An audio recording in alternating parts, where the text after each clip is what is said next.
My daughter-in-law announced she was pregnant for the fourth time, but I was exhausted from raising her children as if they were my own. Then I left, but she called the police on me, and that's when everything unfolded. What I never imagined was that calling the police would be the beginning of the cruelest war I've experienced in my 67 years of life. I'm Betty, and for 6 never-ending years, I've been the real mother to 3 grandchildren, while their actual mother, Tiffany, lived as if she didn't have kids.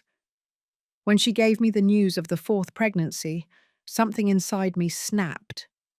It wasn't joy. It wasn't excitement. It was the straw that broke the camel's back.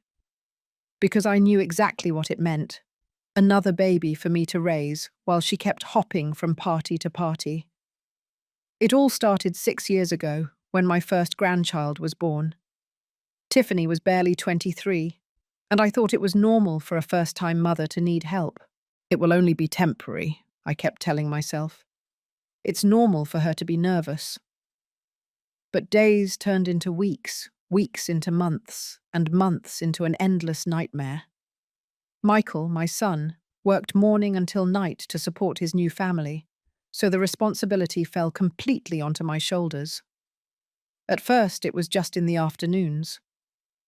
"Betty, can you watch the baby while I run to the grocery store?" Then it turned into, "Betty, I have a doctor's appointment. Can you keep him?" And little by little, without me realizing it, I became the full-time nanny. Tiffany started going out with her friends on Friday nights, then Saturdays too, then Sunday afternoons.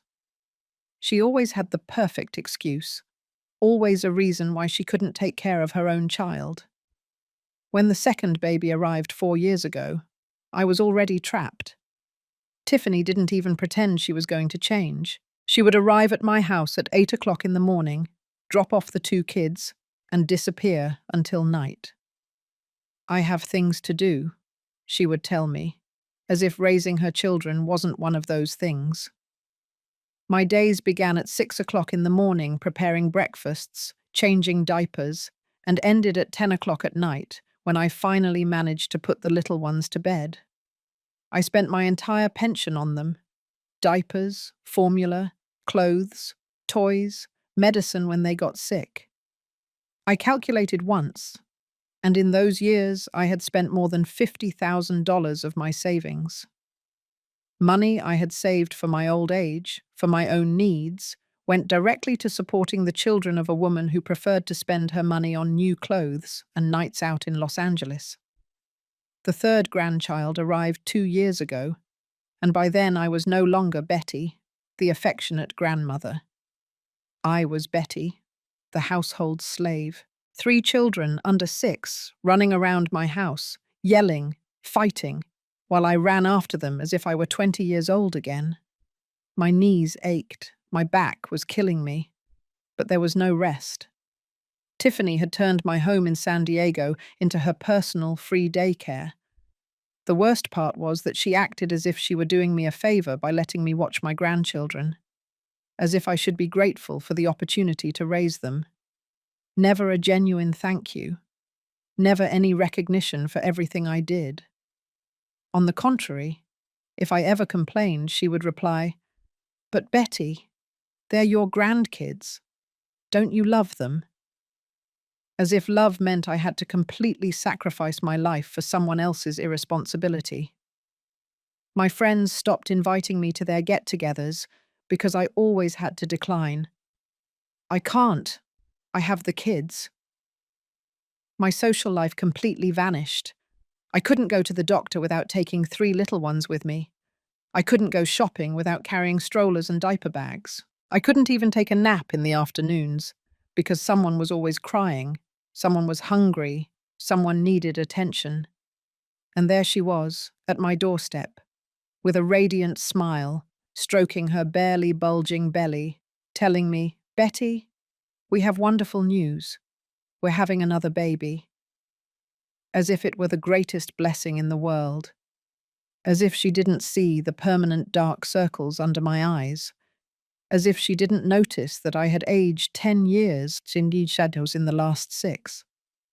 At that moment, something inside me broke forever. I couldn't do it anymore.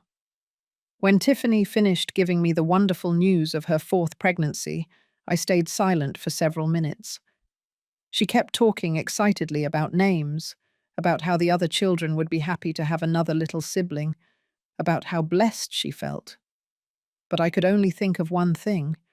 I just couldn't do it anymore. My body, my mind, my heart, everything was at its limit.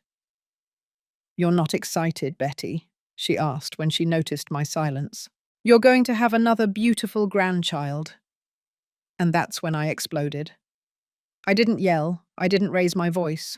I simply told her with a calm I didn't recognize in myself, "Tiffany, I'm not going to watch this baby. I can't do it anymore." Her smile faded as if she had been slapped. "What do you mean you're not going to watch him? You're their grandmother," she replied, as if that was enough explanation for me to sacrifice another 3 years of my life. I explained to her that for 6 years I had raised her children while she lived like a single woman, that I had spent all my savings, that I had lost my health, that I no longer had a life of my own. But Tiffany wasn't listening. She just repeated over and over, "But they're your grandkids, Betty. You love them, right? A grandmother who loves her grandchildren does anything for them." It was her favorite manipulation, turning my love for the children into an obligation to serve her forever. That night, I couldn't sleep. I checked my finances again, and the reality was devastating. Of the $80,000 I had saved for my old age, I only had $28,000 left. I had spent $52,000 in 6 years raising the children of a woman who spent her money on designer clothes and dinners at expensive restaurants. While I was buying diapers with my pension, she was buying $300 handbags. The next day, Tiffany arrived as always at 8 o'clock sharp in the morning with the 3 children. But this time, I was waiting for her at the door. "No," I told her simply. "Not today." Her face contorted into a grimace of disbelief. "What do you mean you—" "No, I have important things to do." She always had important things to do. Going to the nail salon was important. Lunch with her friends was important. But raising her own children, that was never important. "Well, you're going to have to do those important things with your children," I replied, "because I'm not your free nanny anymore." Tiffany stood at my door for 10 minutes, waiting for me to change my mind, to open it as I always had. But for the first time in 6 years, I kept my door shut. That afternoon, I received 5 calls from my son, Michael. Tiffany had run to tell him that his evil mother was refusing to watch her own grandchildren. "Mum, what's wrong with you? Tiffany is crying. She says you won't help her with the kids." The word "help" cut me like a knife. Helping is something you do occasionally, not something that consumes your entire life. I explained to Michael everything that had happened in those 6 years, how I had spent my money, how I had lost my health, how I hadn't had a single day off. But he just repeated the same thing as his wife. "But Mum, they're your grandkids. Don't you love them?"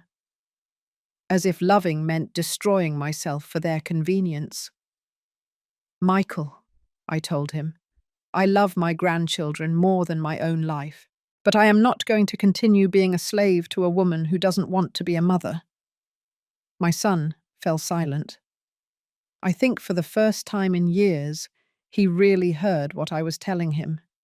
But Tiffany wasn't going to give up so easily. Over the next week, she implemented her favorite strategy, emotional blackmail. She brought the children to my door every day.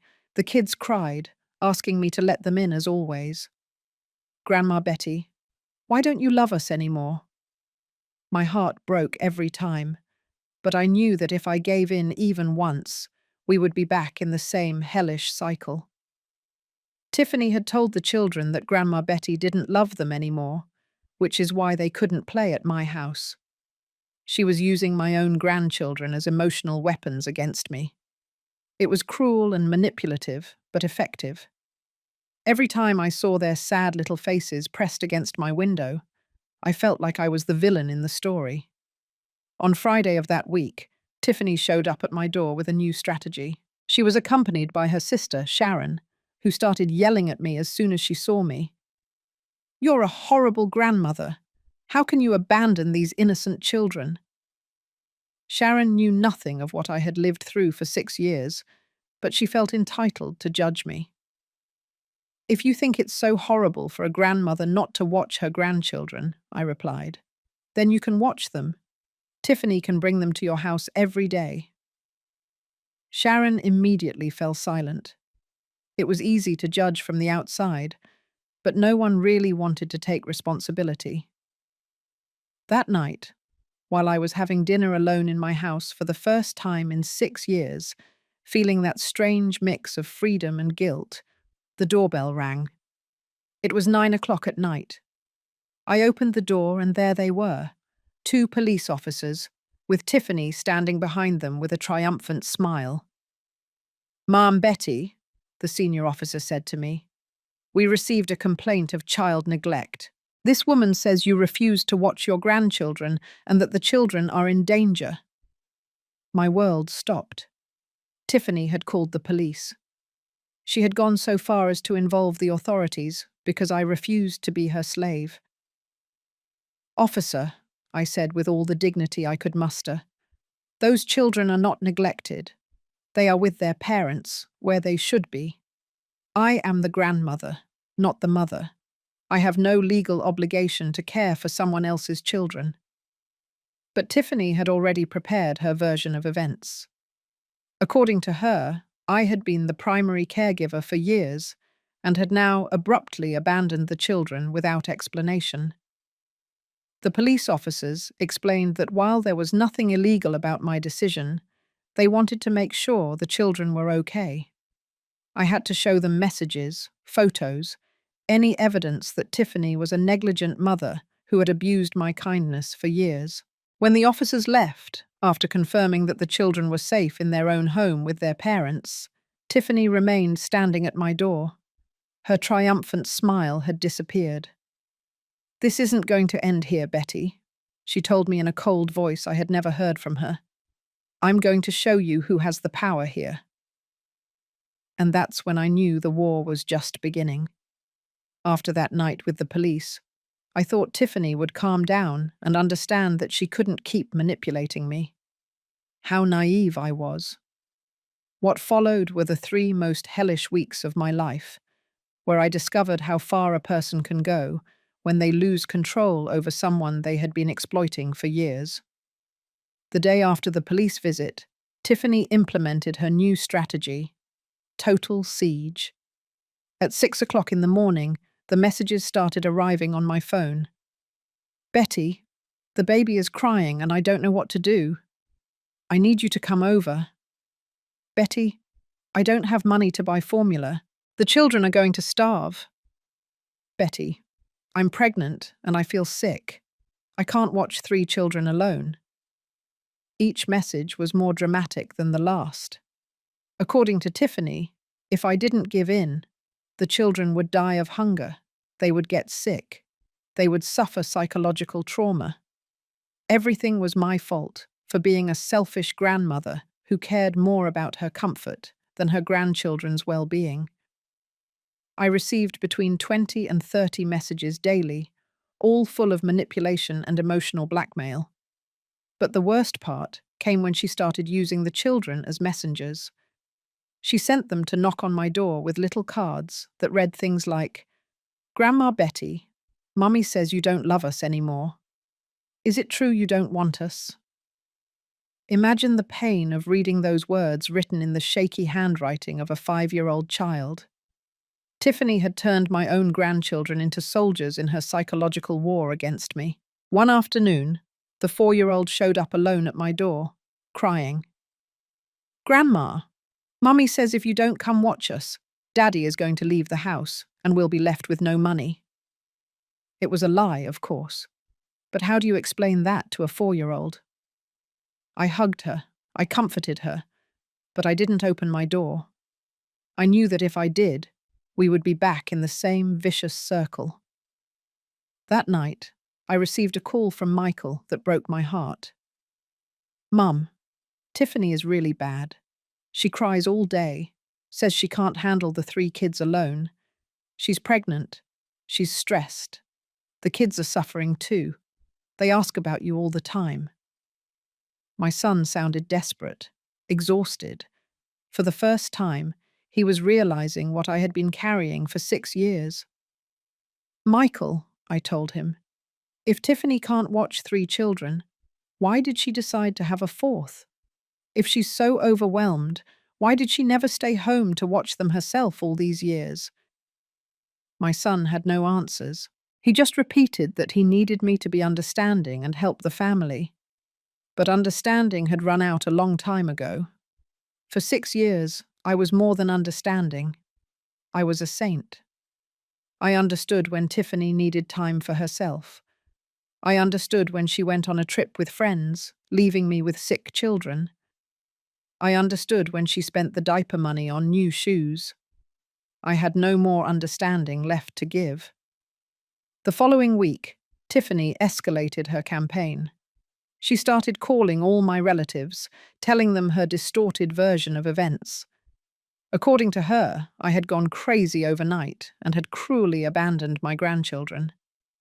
She didn't mention the 6 years of exploitation. She didn't talk about all the money I had spent. She didn't talk about her constant outings while I raised her children. My sister-in-law, Susan, called me, scandalized. Betty, what is wrong with you? Tiffany told me you said you weren't going to watch the kids anymore. Those poor babies need you. When I tried to explain the real situation, she cut me off. Don't give me excuses. A grandmother should always be there for her grandchildren. It was easy to judge from the comfort of her own home, without having lived a single day of what I had lived. Other relatives started avoiding me. At family gatherings, I felt their looks of disapproval, their whispers behind my back. Tiffany had managed to paint me as the villain in the story, as an unnatural grandmother who had abandoned innocent children out of pure selfishness. But what truly devastated me was when my own sister, Sharon, confronted me. Betty, you are always proud, but this is too much. Those children are not to blame for the problems between you and Tiffany. They need you. When I tried to explain everything I had been through, she told me, we all have problems, Betty. But when it comes to children, you sacrifice. Sacrifice? Hadn't 6 years of my life been enough sacrifice? Hadn't $52,000 of my savings been enough sacrifice? Hadn't losing my health, my social life, my freedom been enough sacrifice? But no one wanted to hear that. They only wanted me to continue being the perfect grandmother who kept quiet and put up with everything. Tiffany also started a campaign on social media. She posted photos of the children with sad faces and captions like, "When the people you love most turn their backs on you in the hardest moments." Pregnant and alone, but God never abandons his children. She didn't mention my name directly, but everyone knew who she was talking about. Tiffany's friends started commenting on those posts with messages of support. "Oh, friend, how awful that your family isn't supporting you. The kids aren't to blame. May God forgive whoever is making them suffer." A true grandmother would never abandon her grandchildren. Each comment was like a stab in my heart. But the worst came when Tiffany decided to show up at my job. Yes, she went to the office where I worked part-time as a receptionist, bringing the 3 children in dirty clothes with faces that looked like they hadn't eaten breakfast. She sat in the waiting room and started crying dramatically while the children shouted, "We want Grandma Betty!" My co-workers didn't know where to look. The scandal was such that my boss had to call me into his office. "Betty, I don't know what family problems you have, but you can't bring this drama into the workplace. I had to explain the whole situation, feeling the deepest humiliation of my life. A woman of 67 years having to justify why she didn't want to continue being exploited by her daughter-in-law. That night, when I got home after one of the most humiliating days of my life, I found Tiffany waiting for me at my door. But this time she wasn't alone. She had a man in a suit with her who introduced himself as her lawyer. "Ma'am Betty," the lawyer told me in a professional but threatening voice, "my client has informed me that you have been providing childcare for years and have now abruptly abandoned that responsibility, putting the children at risk. We are considering filing charges for child abandonment and neglect of vulnerable persons." I felt as if the world was collapsing beneath my feet. Tiffany had not only called the police, not only destroyed my family and social reputation, but was now threatening to put me in jail for refusing to continue being her slave. Furthermore, the lawyer continued, "My client is concerned about your mental stability. The drastic change in your behavior suggests you might need a psychiatric evaluation." Tiffany smiled behind the lawyer. Her plan was perfect. If I didn't return to watch her children voluntarily, she was going to force me to do it through the courts or commit me to a psychiatric hospital. That night, alone in my house, I cried as I hadn't cried in years. Not from sadness, but from rage. Rage for having allowed myself to be used for so long. Rage for having believed that family love justified any abuse. Rage for living in a world where a 67-year-old woman didn't have the right to say no without being crucified by the whole family. But in the midst of that darkness, something began to change inside me. It was no longer just exhaustion I felt. It was determination. If Tiffany wanted a war, she was going to get a war. But this time, I wasn't going to fight alone. After the visit from Tiffany's lawyer, I knew the time had come to stop being the silent victim. For 6 years, I had quietly endured everything, believing that was the proper way to handle family problems. But when someone threatens you with jail for refusing to be their slave, it's time to change the rules of the game. The next day, early in the morning, I went to the bank. For years, I had been giving money for the children's expenses without keeping records. It was time to get all my bank statements, all the transfers, all the withdrawals I had made to support Tiffany's children. The bank employee, an older woman like me, looked at me with compassion when I explained what I needed. "Oh, Ma'am Betty," she said as she printed page after page of bank movements, "my own daughter does the same thing to me. They use us as ATMs, and then they make us feel guilty if we protest." Her words comforted me. I wasn't the only woman in this situation. The numbers on paper were even more devastating than I remembered. In 6 years, I had spent exactly $54,600 on expenses related to my grandchildren. Diapers, formula, clothes, shoes, medicine, toys, food, medical expenses. Everything documented, everything recorded. While Tiffany was buying $400 handbags, I was buying antibiotics for her children with my pension. After the bank, I went straight to an electronics store. If Tiffany wanted to play dirty, I could too. I bought a small digital recorder. Every phone conversation, every visit to my house, every threat, everything would be recorded from now on. There would be no more my word against hers. That afternoon, like clockwork, Tiffany arrived with the children at my door. This time, I had the recorder turned on in my pocket. "Betty, I need you to help me today. The kids haven't eaten and I don't have money to buy food." A total lie. The day before, I had seen her social media where she was showing off her lunch at an expensive restaurant with her friends in New York City. "Tiffany," I told her calmly, "your children are your responsibility, not mine. If you don't have money to feed them, maybe you should consider looking for a job instead of having lunch at expensive restaurants." Her face fell apart. She didn't expect me to know about her outing the day before. "That was a birthday gift from a friend," she yelled. "I can't believe you're spying on me on social media instead of worrying about your grandchildren." Always the same tactic, turning herself into the victim when confronted with the truth. "I'm not spying on anyone," I replied, "but it's interesting that you have money for restaurants, but not for feeding your children." The recorder captured every word, every tone of voice. This conversation would serve me later. That night, I received an unexpected call. It was my neighbor, Monica, a 62-year-old woman who lived 3 houses down. "Betty, can we talk? I've been watching everything that's happening at your house, and I think you need to know you're not alone in this." The next day, Monica came over for coffee and told me her own story. Her daughter had done the exact same thing for 4 years.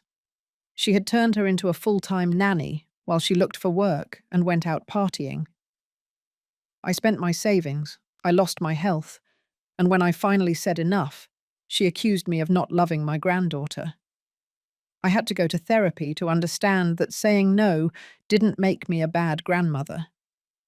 Monica put me in touch with other women in the neighborhood who had experienced similar situations. It was incredible to discover how many grandmothers were being exploited by irresponsible adult children. All of them had kept silent for years. All of them had felt guilty for wanting to reclaim their lives. "Betty," Monica told me, "what Tiffany is doing has a name: economic and emotional elder abuse. It's not family love, it's pure and simple exploitation." I had never thought of it that way, but she was right. If a stranger had treated me the way Tiffany had treated me for 6 years, I would have called the police from day one. With the support of these women, I began to document everything systematically. Every time Tiffany showed up at my door, every threat, every manipulation, everything was recorded. I also started taking pictures of the times she dropped off the children and picked them up.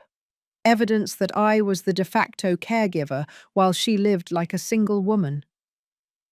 A week later, Tiffany showed up with a new strategy.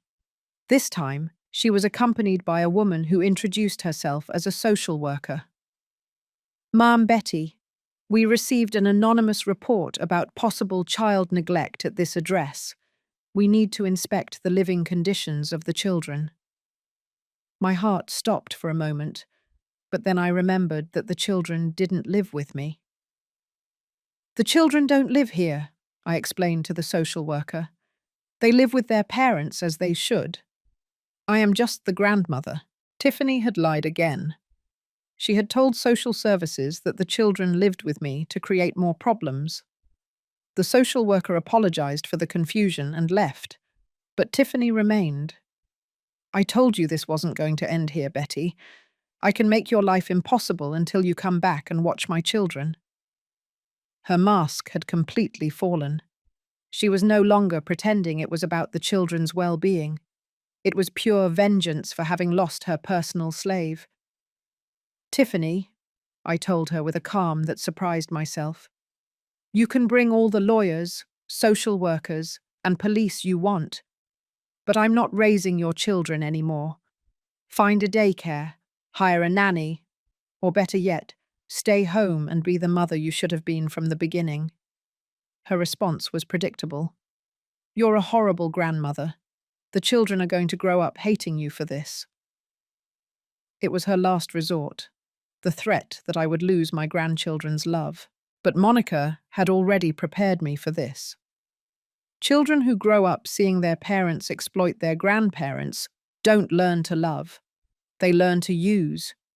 You're doing them a favor by teaching them that boundaries exist. That night, as I reviewed all the evidence I had collected, I felt something I hadn't felt in years: hope. I was no longer alone in this battle. I had documentation, I had witnesses, I had emotional support. But above all, I had something I had lost for 6 years: my dignity back. The next day, I received a call from an unknown number. It was Joe, a lawyer specializing in elder rights, whom Monica had recommended to me. "Ma'am Betty, your neighbor told me about your situation. I'd like to offer you a free consultation. What you described constitutes economic and emotional abuse, and there are legal ways to protect yourself." For the first time in weeks, I smiled genuinely. Tiffany had made a mistake by involving lawyers and legal threats. She thought she would intimidate me and make me rush back to watch her children. But what she had accomplished was waking me up completely. If she wanted a legal battle, she was going to get one. But this time, I would have a lawyer too. During the consultation with Joe, I learned that I had more rights than I imagined. "Ma'am Betty, no grandmother has a legal obligation to watch her grandchildren. The fact that you did it voluntarily for years doesn't create any permanent legal responsibility. You have the right to change your mind whenever you wish." "And the threats from her lawyer about child abandonment?" I asked. Joe laughed. "Pure intimidation with no legal basis. The children are not abandoned. They are with their parents. You never had legal custody, so you cannot be accused of abandonment." I left that office feeling as if I had recovered my power. For years, I had been led to believe that it was my obligation to sacrifice my life for Tiffany's convenience. But it turned out the law was on my side. Love is not slavery, and being a grandmother doesn't mean giving up my rights as a human being. That night, I prepared my counterattack. If Tiffany wanted to play with lawyers and threats, I was going to teach her how to play that game correctly. With Joe as my attorney and all the documentation in order, it was time to go on the offensive. For 6 years, I had been reactive, always responding to Tiffany's demands and manipulations. But now I had the tools to completely change the dynamic of this war she had started. Joe helped me draft a formal letter addressed to both Tiffany and her lawyer. In clear legal terms, it established that I had no obligation to provide childcare, that any future threats would be considered harassment, and that I had the right to request a restraining order if the harassment continued. The letter included copies of all my bank statements, evidence of the $54,600 I had spent, and recordings of the recent threats. "Betty," Joe told me as we reviewed the document, "this letter is going to completely change the tone of the negotiations. Tiffany is going to realize that she's no longer dealing with a helpless victim, but with someone who knows her rights and is willing to defend them." The day we sent the letter, I also implemented other protective measures. I changed the locks on my house and installed a security system with cameras at the entrance. If Tiffany wanted to continue harassing me, everything would be recorded as additional evidence. I also informed my job about the situation and provided them with a photo of Tiffany so they wouldn't let her into the building. The response was immediate. 3 days later, Tiffany's lawyer called Joe asking for a meeting. "It looks like your letter scared them," Joe told me with a smile. "They want to negotiate." It was exactly what we had expected. Threats and intimidation only work against people who don't know their rights. But Tiffany wasn't going to give up so easily. When she realized that the legal tactics weren't working, she escalated to something much more personal and cruel. She started a systematic campaign to alienate my grandchildren from me, telling them that I had abandoned them because I didn't love them anymore. My oldest grandchild, who was 6 years old, found me at the supermarket one afternoon and asked me with tears in his eyes, "Grandma Betty, is it true that you don't love us anymore because Mommy is having another baby?"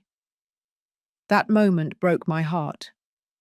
Tiffany was using my own grandchildren as emotional weapons, damaging their psychological stability to try to manipulate me. I knelt down to his height and explained to him in simple words, "My love, I love you more than my own life. But Mommy needs to learn to take care of you herself, like all mums do. I will always be your grandma who loves you, but I also need to take care of myself." It was hard to explain concepts like boundaries and manipulation to a 6-year-old. That night, I called Michael and made it very clear what I thought about his wife's tactics. Michael, if Tiffany keeps using the children as emotional weapons, I'm going to request that a child psychologist evaluate the damage she is causing them. No child should be manipulated that way. My son fell silent. I think he was finally beginning to see his wife's true character. Meanwhile, my support network continued to grow. Monica introduced me to other grandmothers who had been through similar situations, and together we started a small support group that met on Wednesday afternoons. It was incredible to hear stories so similar to mine. Adult children who had turned their mothers into full-time nannies, who had exploited their maternal love until they were completely exhausted. What hurts me the most, a woman named Carla told me, is that my own daughter makes me feel guilty for wanting to have a life of my own at 70 years old. As if raising my own children wasn't enough. As if I now have to raise hers, too. We all nodded. That manufactured guilt was the most powerful weapon they used against us. The group helped me understand something fundamental. What I had lived through wasn't just a personal problem. It was a social pattern.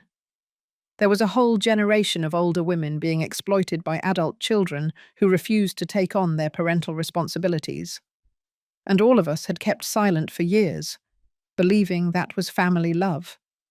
2 weeks after sending the legal letter, Tiffany appeared at my door with a new strategy. This time, she didn't come with lawyers or threats. She came crying, with an act worthy of a cheap movie. "Betty, please forgive me. I'm pregnant. I'm scared. I don't know how I'm going to manage 4 children. I need you." For a moment, my maternal instinct almost betrayed me. Seeing a pregnant woman crying awakened all my protective impulses. But then I remembered Joe's words. "Betty, manipulators always come back with tears when threats don't work. Don't confuse manipulation with genuine repentance." "Tiffany," I told her, keeping the door closed, "if you're really sorry, prove it. Find a job. Hire a nanny. Learn to be the mother your children need. But I'm not going to be your easy solution anymore." Her tears dried up immediately, and I saw her transform back into the cold, calculating person she really was. "All right, Betty," she said in a completely different voice. "If you want to play this way, we'll play. But I warn you, you're going to lose more than you gain." It was a clear threat, but this time I wasn't scared. I had a lawyer, I had evidence, and I had something more powerful. I no longer cared about losing something that had never been healthy in the first place. The next day, Tiffany implemented her threat. She went to the children's school and told the teachers that I had been harassing them, that I had become unstable, and that they shouldn't allow me to get near them. As a result, when I went to pick up my oldest grandchild to take him to the dentist, an appointment I had scheduled and paid for, they told me I couldn't take him. The humiliation was enormous, but Joe had prepared me for this type of tactic. I immediately called the school from the parking lot and asked to speak with the principal. I explained the legal situation and informed her that I had rights as a grandmother and that any restriction based on false accusations would be considered defamation. Furthermore, I added, I have medical documentation that proves I have been the one taking the children to all their medical appointments for the last 6 years. If they want to verify my mental stability, I can provide them with recent psychological evaluations. The principal apologized and allowed me to pick up my grandchild, but the damage was already done. Tiffany had managed to create doubts about my character at the school. That night, while I was helping my grandson with his homework, it was Wednesday, one of the days Michael brought the children to me because Tiffany was out relaxing, the child asked me, "Grandma, why does Mommy say you're mad at us?" Again, using the children as pawns in her cruel game. "My love," I explained patiently, I could never be mad at you. But sometimes adults have problems that children don't understand. The only thing you need to know is that I love you and I always will. But inside, my heart was breaking to see how Tiffany was psychologically damaging her own children to get her way. That night, I made a decision that would change everything. I was no longer going to play defensively. If Tiffany wanted an all-out war, where she used the children as weapons and publicly defamed my character, then I was going to expose the whole truth. It was time for the whole family, all the neighbors, everyone who had been judging me, to know exactly who Tiffany really was. Joe had mentioned that I had enough evidence for a solid case of harassment and defamation, but more than winning a legal battle, I wanted to win something much more important. I wanted to recover my reputation and protect my grandchildren from the psychological harm their mother was causing them. The next family gathering would be in 2 weeks, at my sister Sharon's house for my nephew's birthday. The whole family would be there, including Tiffany and Michael. It was the perfect moment for my final counterattack. During the 2 weeks leading up to my nephew's birthday, I meticulously prepared what would be my moment of truth.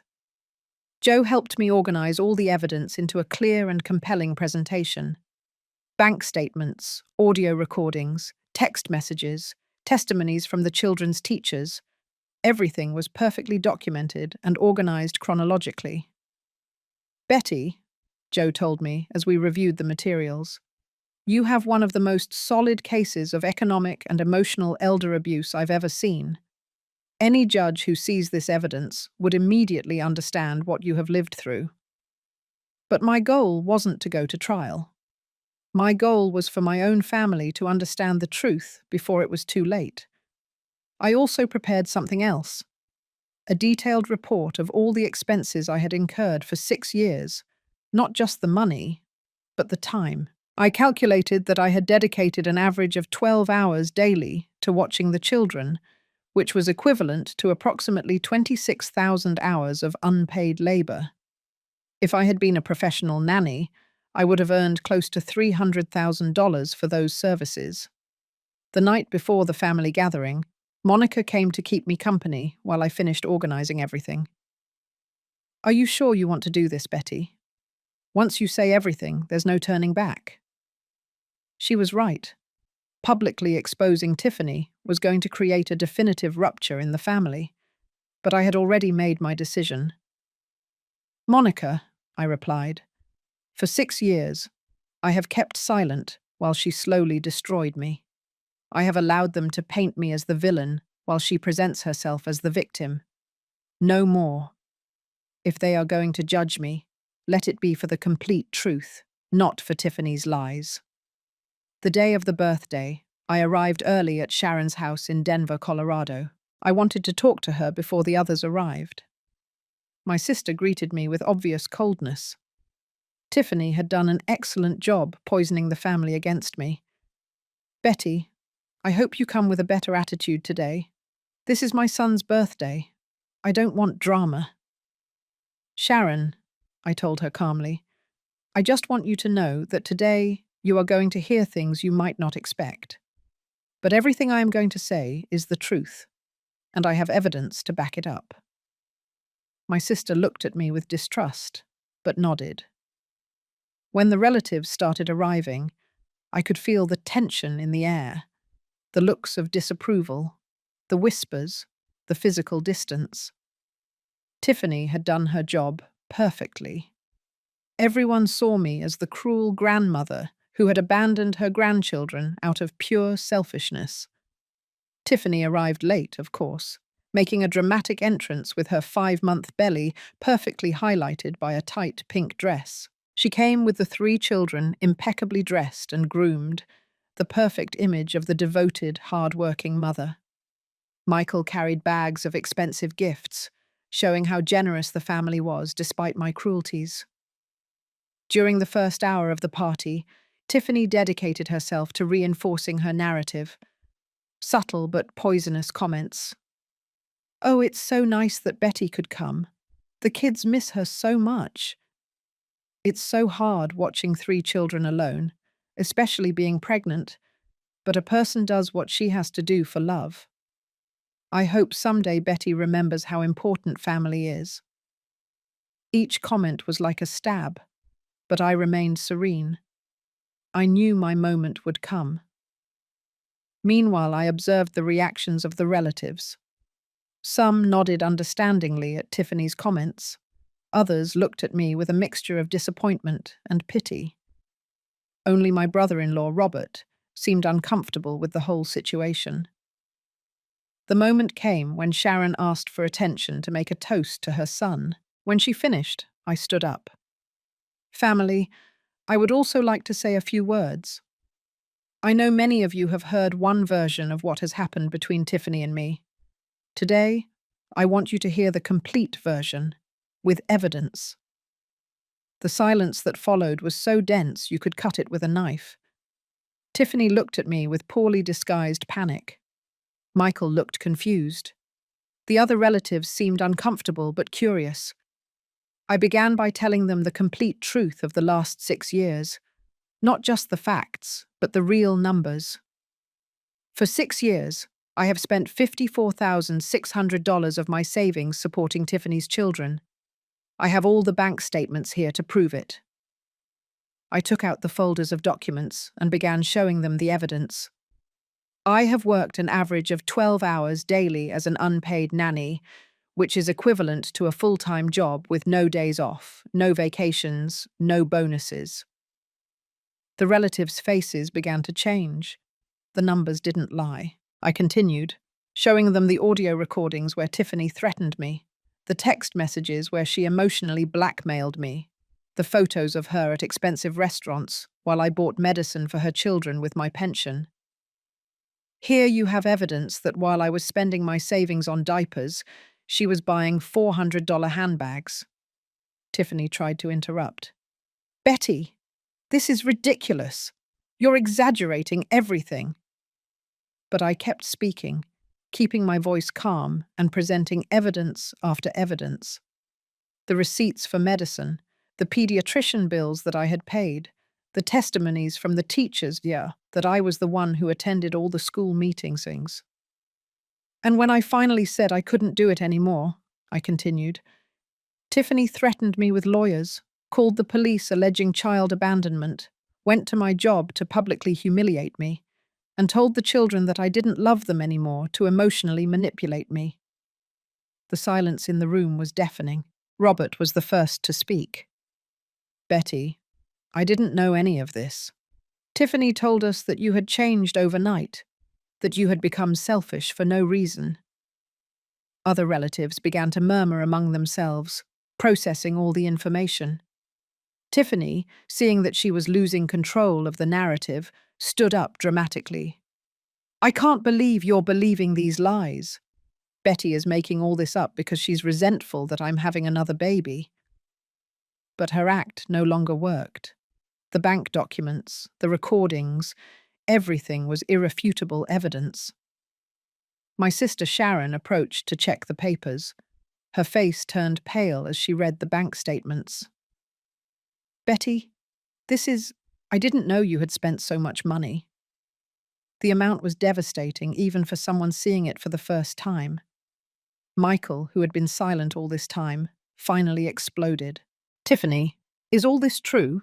You've been manipulating my mother for years. His wife tried to defend herself, but the evidence was too clear. For the first time in years, my son was seeing his wife clearly.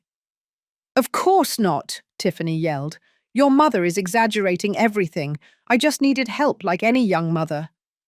But her voice sounded desperate, no longer convincing. The numbers spoke for themselves. Then I pulled out my final card. A report from the child psychologist I had consulted about the emotional impact on the children. This professional confirms that using children as emotional weapons against their grandparents causes severe psychological damage. Tiffany has not only abused me, she is damaging her own children to manipulate me. At that moment, the children who had been playing in the backyard came running in. My oldest grandson approached me and hugged me. Grandma Betty, Why is everyone yelling?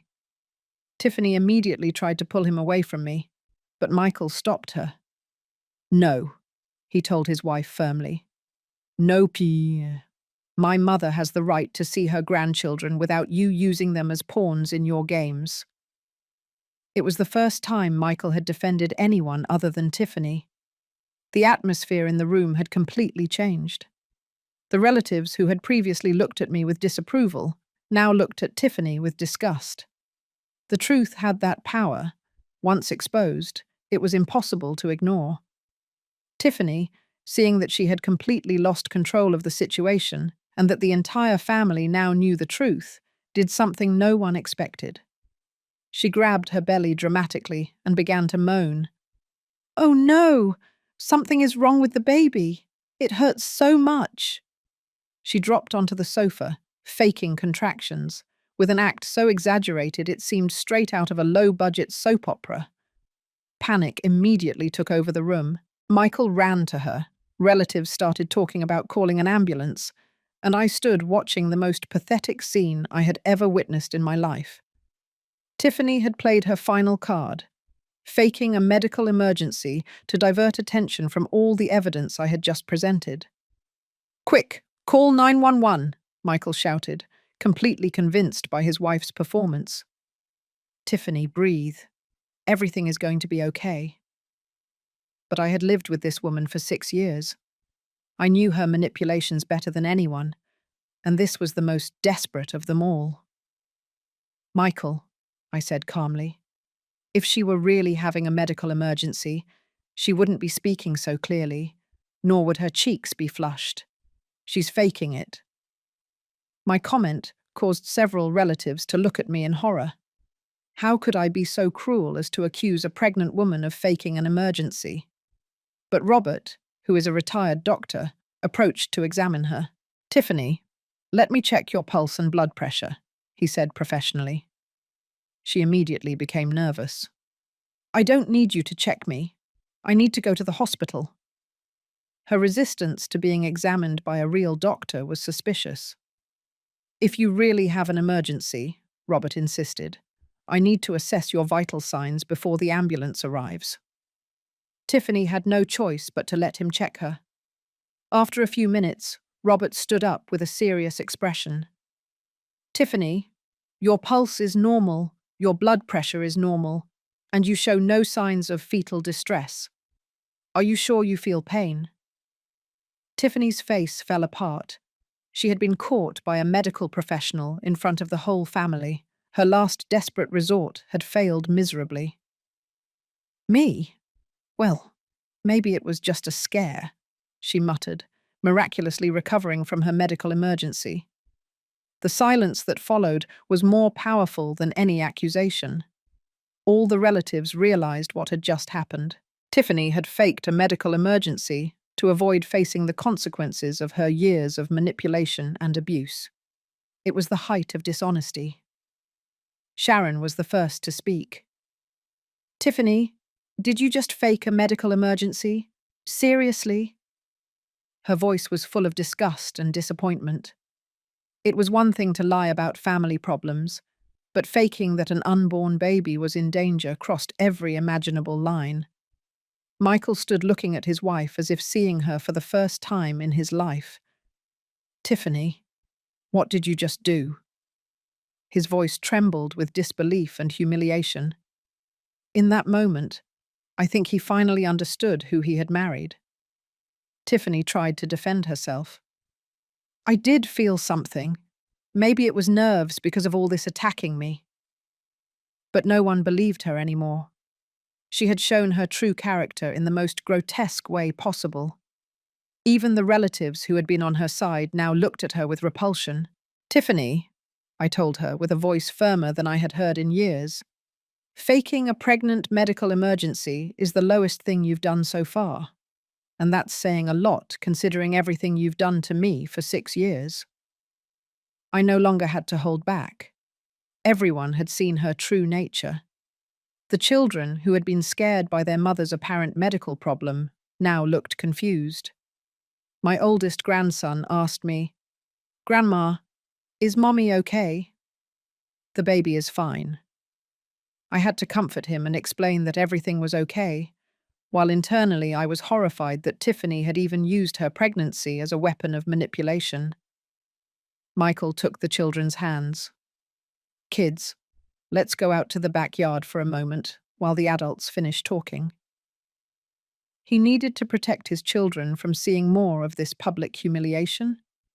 It was the first responsible parental decision I had seen him make in years. When the children left, the tension in the room was palpable. Tiffany realized she had made a fatal mistake. Faking a medical emergency had been the straw that broke the camel's back for everyone present. It was no longer just a matter of family problems. She had shown a lack of character that was impossible to ignore. "I think you should leave, Tiffany," Sharon told her in a cold voice I had never heard from her. "This is my family's home, and you are no longer welcome here." My sister, who had criticized me days earlier for not helping enough, was now throwing Tiffany out of her house. "You can't do this," Tiffany protested. "I'm part of this family. I'm pregnant with Betty's great-grandchild." But her protests sounded desperate and pathetic. She had burned all her bridges in a single afternoon. Robert approached me. "Betty, I owe you a huge apology. We all owe you an apology. We didn't know. We had no idea what you had been living through." His public acknowledgement of my suffering moved me to tears. After years of being the villain, someone finally recognized my pain. Other relatives began to approach with similar apologies. "Betty, forgive us for judging you without knowing the whole story. We didn't know you had spent so much money. We understand now why you needed to set boundaries." It was overwhelming to receive so much validation after years of misunderstanding. Michael returned without the children, who had stayed playing in the backyard with their cousins. His face reflected a mixture of shame, confusion, and something that seemed to be the awakening of a conscience that had been asleep for years. He approached me with tears in his eyes. "Mom," he said in a broken voice, "I'm so sorry I didn't believe you. I'm so sorry I didn't see what Tiffany was doing to you. I'm so sorry I allowed you to sacrifice your life for my family." It was the first time in years that my son spoke to me as a son and not as Tiffany's husband. Tiffany, seeing that she had lost even her own husband, made one last desperate attempt. "Michael, you can't believe your mother. She's exaggerating everything. I just needed help like any mother." But her words no longer held power. Everyone had seen the evidence. Everyone had witnessed her pathetic performance. "Tiffany," Michael told her with a firmness that I had never heard from him, "no more. Mum is right. You have taken advantage of her for years, and I have been an accomplice by allowing it. This ends today." It was incredible to see my son finally find his backbone after years of being manipulated. "What does that mean?" Tiffany asked with panic in her voice. She realized she was losing not only the extended family, but possibly her own husband.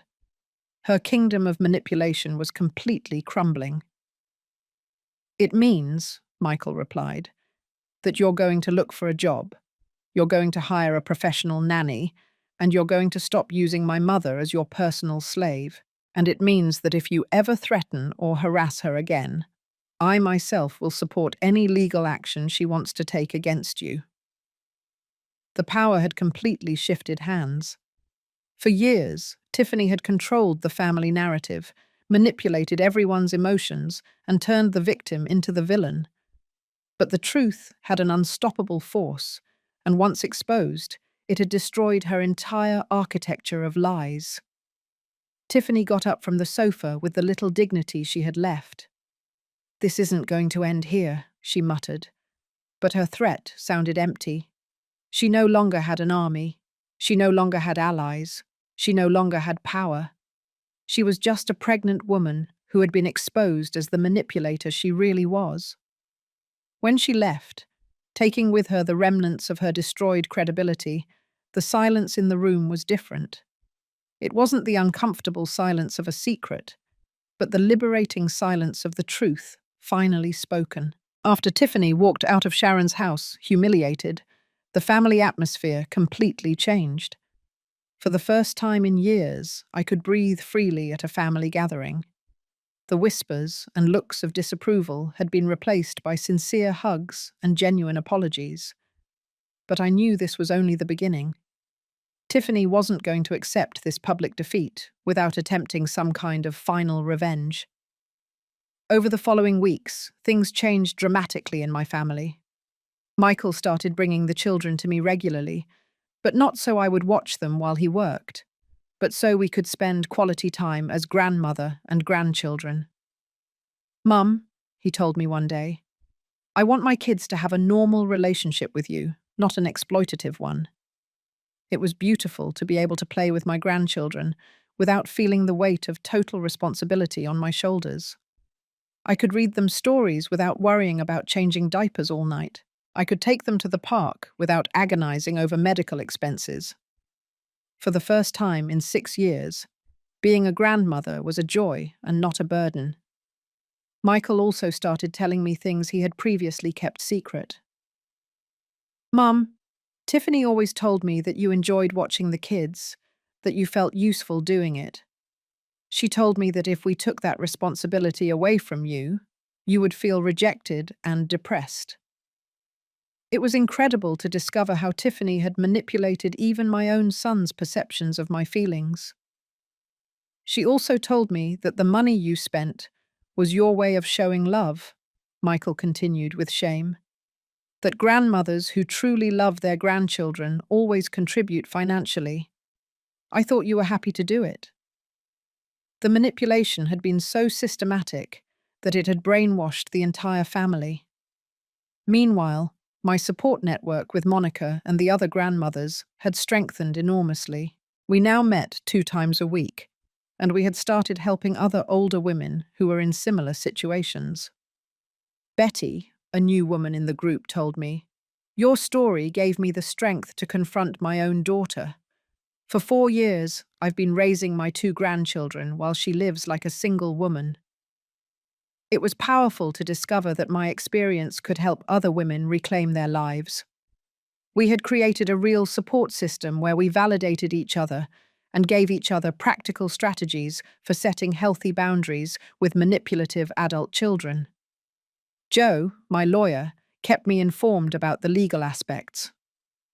"Betty, since we sent that letter, Tiffany hasn't made any legal move against you. Her lawyer probably warned her that she doesn't have a case. In fact, if she continues to harass you, we have a solid case against her." It was reassuring to know that the law was on my side. But Tiffany hadn't completely disappeared. Michael told me that the situation at home was unbearable. "Mum, since what happened at Aunt Sharon's house, Tiffany is furious. She blames everyone but herself. She says the family betrayed her, that you manipulated her with lies, that everyone is unfair to her." Her ability to distort reality was truly impressive. "But the worst part," Michael continued, "is that now that she has to watch the children herself, she's realizing how difficult it really is. The kids cry for you all the time. They ask when they can stay with you again. She doesn't know what to do with them." The irony was perfect. After years of taking my labor for granted, she finally understood its value. One afternoon, 3 weeks after the family confrontation, I received an unexpected call. It was my sister-in-law, Jane, Michael's sister, who lived in another city. "Betty," Tiffany called me crying, telling me that the whole family had turned against her unfairly. "She wanted to tell me her version before you manipulated me too." I laughed. Even after the public humiliation, Tiffany was still trying to control the narrative. "And what exactly did she tell you?" I asked with curiosity. Jane's response surprised me. "Well, after listening to her version, I asked her to show me evidence of her accusations. She couldn't show me anything. Then I asked her if it was true that you had spent more than $50,000. And she admitted that yes, but said you had done it voluntarily, period. Jane, I told her, slave labor is also technically voluntary at first, but that doesn't make it any less abusive. My sister-in-law understood immediately. The truth had that clarity that penetrated any manipulation.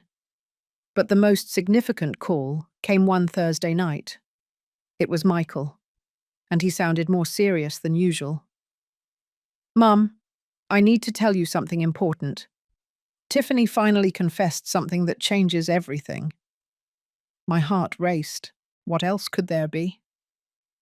It turns out that for these 6 years, Tiffany has been lying about her financial situation, Michael told me in a trembling voice. She has a secret savings account with more than $80,000.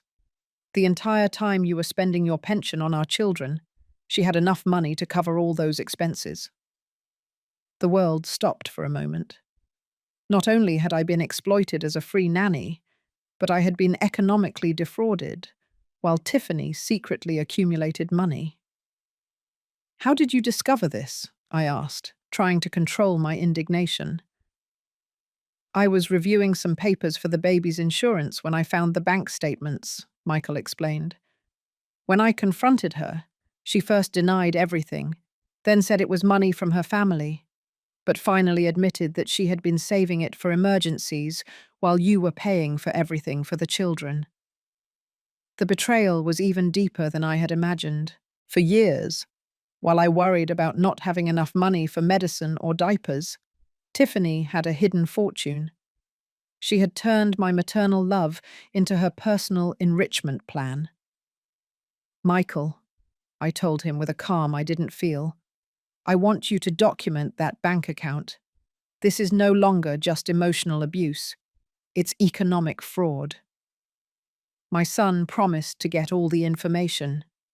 For the first time, he was completely on my side. That night, I called Joe to tell him about the discovery. His reaction was immediate. "Betty, this changes everything legally. If she had economic resources and allowed you to spend your savings while feigning necessity, we have grounds for a lawsuit for fraud and financial elder abuse. This is a federal crime." The irony was incredible.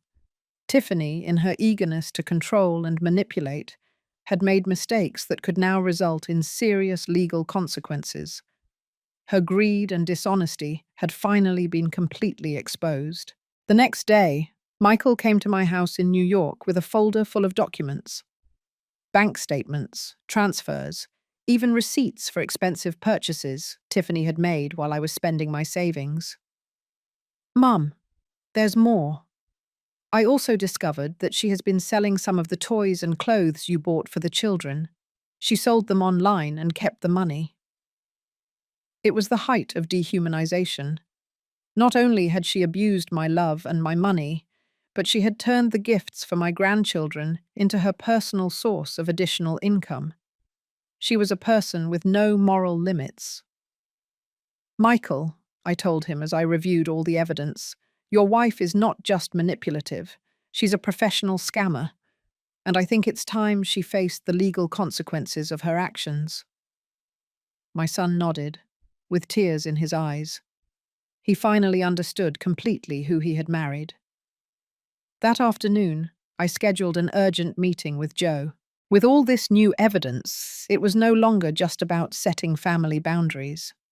It was about seeking real justice for years of systematic abuse. Tiffany had severely underestimated the grandmother she had been exploiting. The war she had started was about to end, but not as she expected. With all the evidence of economic fraud in my hands, Joe and I prepared a legal strategy that Tiffany never saw coming. Not only were we going to sue her for the $54,600 she had allowed me to spend while she had secret savings, but also for punitive damages for financial elder abuse.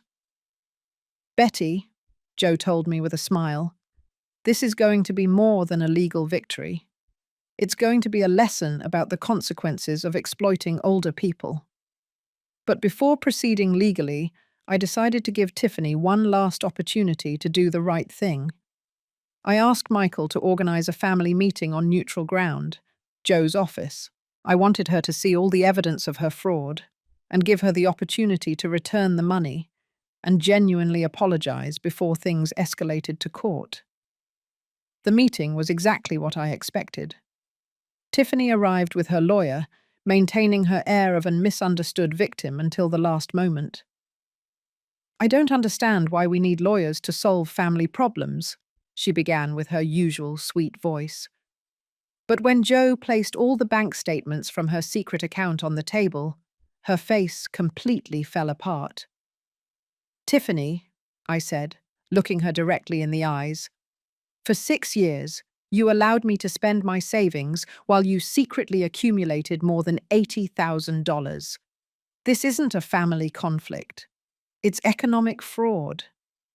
Her lawyer quickly reviewed the documents, and his expression turned serious. He knew his client was in serious legal trouble. Those savings were for emergencies," Tiffany stammered. "I didn't know Betty was spending so much money." Lie after lie, even when the evidence was irrefutable. Her inability to take responsibility was pathological. Joe intervened professionally. "Ms. Tiffany, we have documentation that you knew exactly how much money Mom Betty was spending, because there are text messages where you specifically asked her to buy expensive things for the children. We also have evidence that you sold the gifts she bought and kept the money." Tiffany's lawyer whispered something in her ear, and she turned even paler. "What? What do you want me to do?" she finally asked, her arrogance replaced by real panic. For the first time in years, she realized there were real consequences for her actions. "We want full restitution," I replied firmly.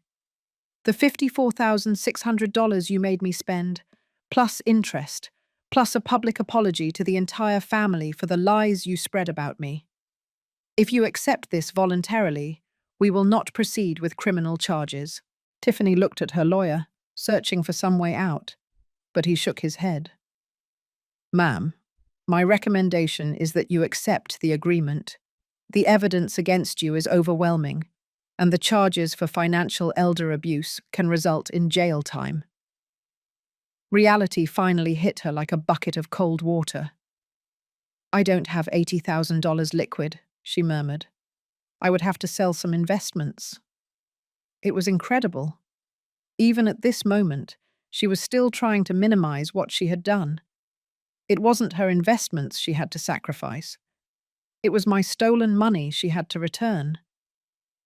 Michael, who had been silent throughout the meeting, finally spoke. "Tiffany, you are going to return every single penny you stole from my mother. And if you don't have the liquid money, you're going to sell whatever is necessary to get it." My son had finally found his voice and his backbone. "Steal?" Tiffany protested. "I never stole anything. She gave that money voluntarily." Even when faced with irrefutable evidence, she remained incapable of admitting the truth. Her disconnect from reality was truly impressive.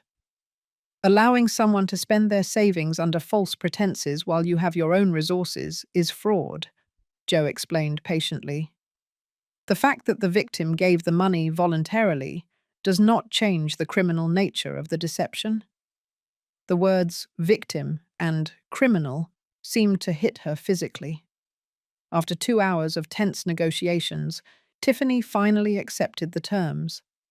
She would return the $54,600 in 3 payments over the next 6 months, make a public written apology to the entire family, and sign an agreement acknowledging that she had financially abused me for years. But the most important thing for me was not the money. It was seeing how, for the first time in 6 years, Tiffany had to face the real consequences of her actions. She could no longer manipulate. She could no longer lie. She could no longer turn herself into the victim. The truth had come out, and justice was being served. 6 months later, when I received the final restitution payment, my life had completely changed. I had recovered not only my money, but my dignity, my family, and my peace of mind. Michael had divorced Tiffany and had shared custody of the children. "Mum," he told me, "when I got married, I thought I had found a life partner. It turns out I had married a professional scammer." The children now came to visit me 2 times a week, but as normal grandchildren visiting their grandmother. We played, we cooked together, I taught them new things, and when they got tired or misbehaved, I returned them to their father. It was exactly as it should have been from the beginning. My support group with Monica and the other grandmothers had grown to include more than 20 women. We had helped dozens of grandmothers establish healthy boundaries with abusive adult children. "Betty," a new woman told me, "your story saved my life. I had been exploited by my daughter for 8 years and thought it was normal." I had also started giving talks at community centers about elder abuse. It was important for other women to know that family love does not justify exploitation, that being a grandmother does not mean giving up all your rights as a human being, and that it is never too late to reclaim your dignity. As for Tiffany, the consequences of her actions continued long after the legal agreement. Her reputation in the family was destroyed forever. No one trusted her, no one wanted to be near her, and her social support network had completely disappeared.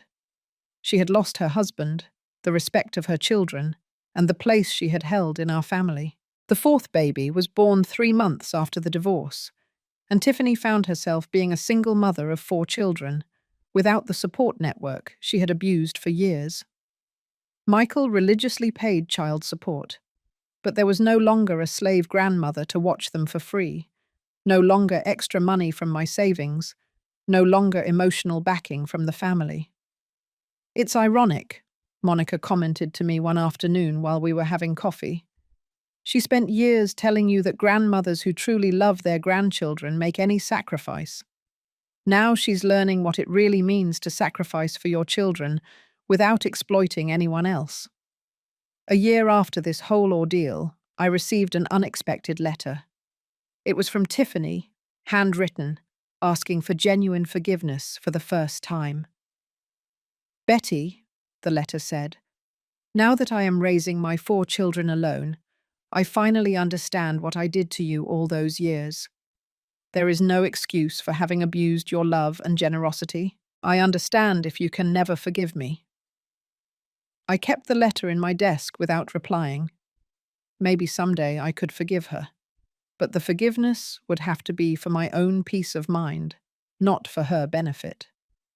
I had learned that my kindness was not weakness, that my love was not an obligation, and that my forgiveness was not automatic. Now, at 68 years old, I have something I hadn't had in years, a life of my own. I travel with my friends, I take painting classes, I read the books I want to read, I sleep the hours I need to sleep. I love my grandchildren deeply, but that love no longer enslaves me. I have learned that true love includes healthy boundaries, mutual respect, and reciprocity.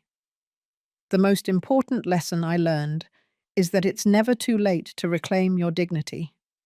No matter how many years you've allowed yourself to be mistreated, no matter how much guilt they've made you feel, you can always decide that enough is enough. Old age is not synonymous with obligatory sacrifice, and being a grandmother does not mean giving up being a person.